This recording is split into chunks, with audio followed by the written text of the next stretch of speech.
Over in Pyongyang, the visiting senior UN official met with the regime's vice foreign minister.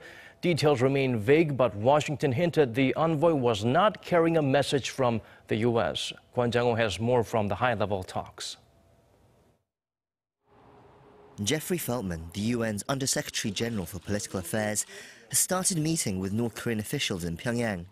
According to the Associated Press and Japan's Kyodo News on Wednesday, he met with the Vice Foreign Minister, Pak Myong-guk, but so far there are no details of what they discussed.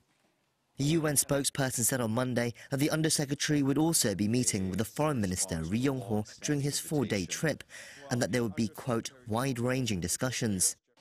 It's the first trip to the regime by a senior UN official in 6 years, and there had been hope that this represents a chance for more significant dialogue with the regime in the future, especially after Pyongyang greenlit the meeting shortly after their latest missile provocation last week. However, Washington so far has distanced itself from the visit.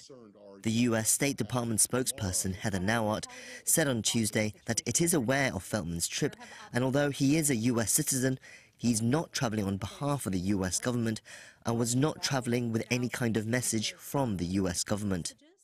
She also stressed that although the US remains open to talks with Pyongyang, talks can only happen if the regime shows serious intent towards denuclearization, and that so far they have not shown that.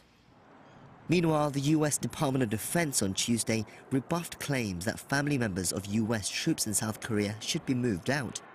Lindsey Graham, the Republican senator from South Carolina, said last Sunday that it's, quote, crazy to send spouses and children to South Korea given the provocation of North Korea. But a Pentagon spokesperson told Seoul's Yonhap News that there are no plans to modify the current policy on military dependence and that ensuring their safety and welfare is a key element of the South Korea-US alliance. He added that the US has many contingency plans in place all over the world to keep its military families safe. Kwon Jang-ho, Arirang News.